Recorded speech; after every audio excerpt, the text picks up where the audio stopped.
All right, let's talk about India's union budget for 2026-27.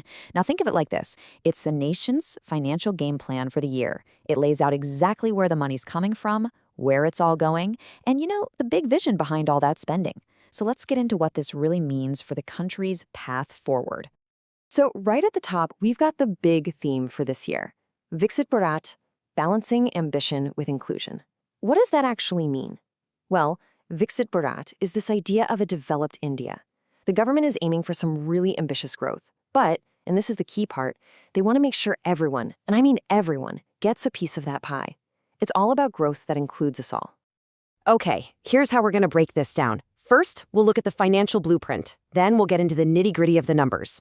After that, we'll explore the three main duties or goals: fueling economic growth, empowering citizens, and making sure that growth is for everyone.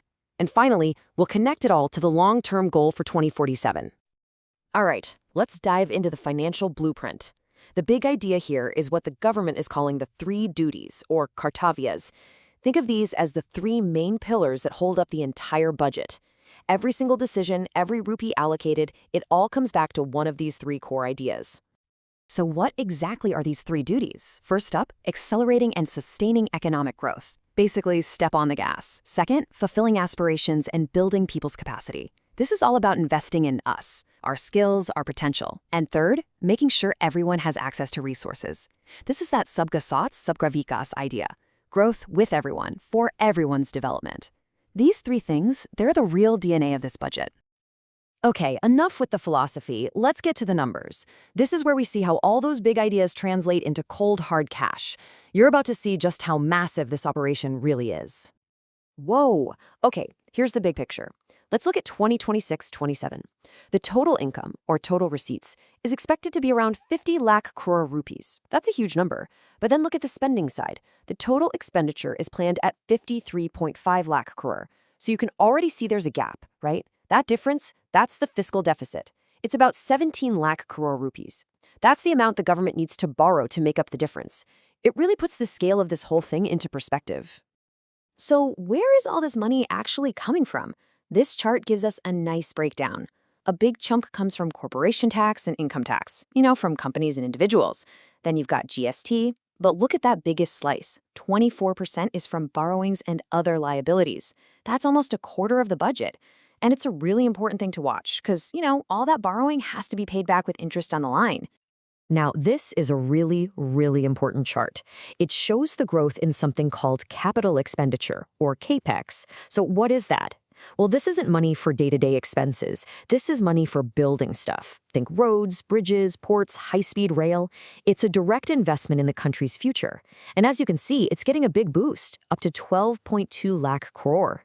That's a huge signal that the focus is on long-term growth.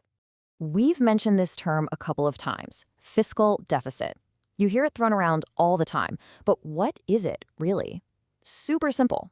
It's the shortfall between what the government brings in and what it spends.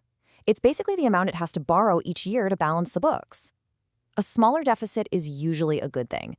It means you're living more within your means. And the magic number for this year's fiscal deficit is 4.3% of GDP.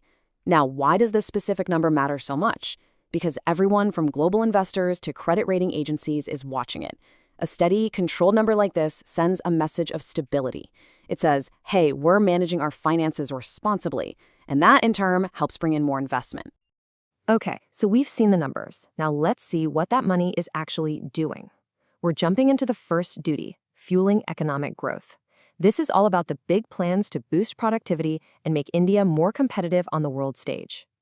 And here's a perfect example of that. It's a program called Biopharma Shakti. The government is putting 10,000 crores into this over 5 years. The goal? To make India a global powerhouse in biopharma manufacturing. This is a huge strategic bet on a cutting-edge industry that could be massive in the future. And when it comes to infrastructure, check this out. They're planning 7 new high-speed rail corridors. They're calling them growth connectors, which is a pretty cool name. And it makes sense, right? Because they're not just about moving people faster. They're about linking major economic centers, firing up tourism, and creating a ton of jobs, all while being a greener way to travel. Of course, to pay for all this stuff, you need a strong financial system. So the budget is also looking at that. There's going to be a high-level committee to look at the banking sector, and they're pushing something called municipal bonds. This is a really big deal because it helps cities raise their own money for their own projects instead of always waiting for funds from the central government. It makes the whole system more self-reliant. All right, let's shift gears to the second duty, empowering citizens. This is where the focus moves from the big picture economy right down to you and me. It's all about investing in people, our education, our skills, and just making life a little bit easier. Now, this is pretty cool. The budget is putting a real focus on what's called the orange economy. Think creative stuff, animation, visual effects, gaming, comics. They're planning to set up labs for this in thousands of schools and colleges. Why? Because this industry is booming and is going to need something like 2 million skilled people by 2030. So this is about getting the next generation ready for those jobs. And that focus on skills doesn't stop there.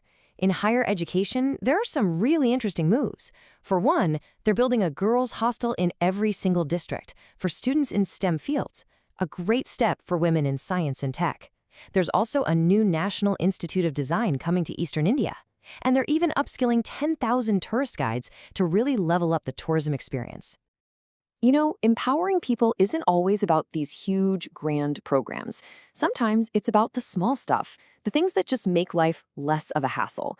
And that's where some of the new tax proposals come in. The whole idea is to improve ease of living by simplifying some rules and cutting down on the paperwork. Let me give you a super practical example of what I mean. If you've ever booked a tour package to go abroad, you might have noticed this big extra tax called TCS, or tax collected at source. It could be as high as 20%. Well, this budget is getting rid of that complexity and just making it a single, flat rate of 2%. For a lot of families, that's a real change that makes traveling overseas a bit more affordable. And that brings us to the third and final duty, growth for all. This is where that idea of Sabka Saath, Sabka Vikas really comes into play. It's all about making sure that as the country grows, everyone feels the benefits. Farmers, people in small towns, every single region. And a huge piece of this is agriculture. But what's interesting is that instead of just one big generic plan, they're getting really specific. There are targeted schemes for promoting things like coconuts, cashews, even sandalwood and different kinds of nuts. The strategy here is to help farmers diversify into higher value crops, which hopefully means more stable and higher incomes. Okay, so let's zoom out and put all these pieces together. Because this budget really isn't just about the next year. It's being framed as one more step on a much, much longer journey, the road to 2047. And this is really the main takeaway.